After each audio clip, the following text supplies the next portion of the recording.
إن الذين ارتدوا على أدبارهم من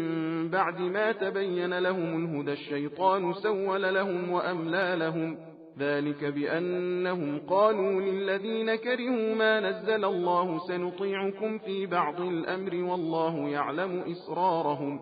فكيف إذا توفتهم الملائكة يضربون وجوههم وأدبارهم ذلك بأنهم اتبعوا ما أسخط الله وكرهوا رضوانه فأحبط أعمالهم أم حسب الذين في قلوبهم مرض أن لن يخرج الله أضغانهم ولو نشاء لأريناكهم فلعرفتهم بسيماهم ولتعرفنهم في لحن القول والله يعلم أعمالكم ولنبلونكم حتى نعلم المجاهدين منكم والصابرين ونبلو أخباركم إن الذين كفروا وصدوا عن سبيل الله وشاقوا الرسول من بعد ما تبين لهم الهدى لن يضروا الله شيئا وسيحبط أعمالهم يا أيها الذين آمنوا أطيعوا الله وأطيعوا الرسول ولا تبطلوا أعمالكم إن الذين كفروا وصدوا عن سبيل الله ثم ماتوا وهم كفار فلن يغفر الله لهم فلا تهنوا وتدعوا إلى السلم وأنتم الأعلون والله معكم ولن يتركم أعمالكم إنما الحياة الدنيا لعب وله وإن تؤمنوا وتتقوا يؤتكم أجوركم ولا يسألكم أموالكم إن يسألكموها فيحفكم تبخلوا ويخرج أضغانكم ها أنتم هؤلاء تدعون لتنفقوا في سبيل الله فمنكم من يبخل ومن يبخل فإنما يبخل عن نفسه والله الغني وأنتم الفقراء وإن تتولوا يستبدل قوما غيركم ثم لا يكونوا أمثالكم।